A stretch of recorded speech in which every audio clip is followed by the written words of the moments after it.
তো বলতেছি আল্লাহর নবী সাল্লাল্লাহু আলাইহি সাল্লাম 5 ওয়াক্ত নামাজের পরে প্রতিদিন তিনি দোয়া করতেন, আল্লাহুম্মা হাসিবনি হিসাবান ইয়াসীরা।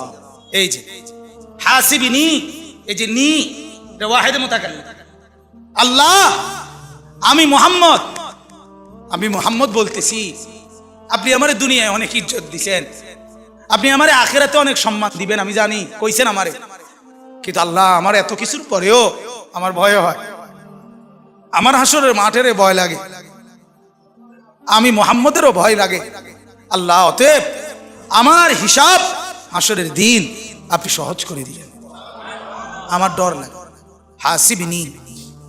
তাহলে নবী সাল্লাল্লাহু আলাইহি সাল্লাম নিজের ফিকির করছেন কি না বলেন?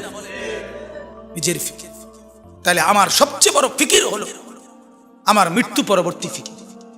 দুনিয়া কোনো না কোনো ভাবে পার হয়ে যাবে, রাত হলেও চিত হলেও, হাসলেও কাঁদলেও, সুখে থাকলেও দুঃখে থাকলেও, রাত হলেও দিন হলেও, কোনো না কোনো এক সুরতে, কোনো না কোনো এক ভাবে ঘন্টা মিনিট সেকেন্ডগুলো পার হয়ে যাবে।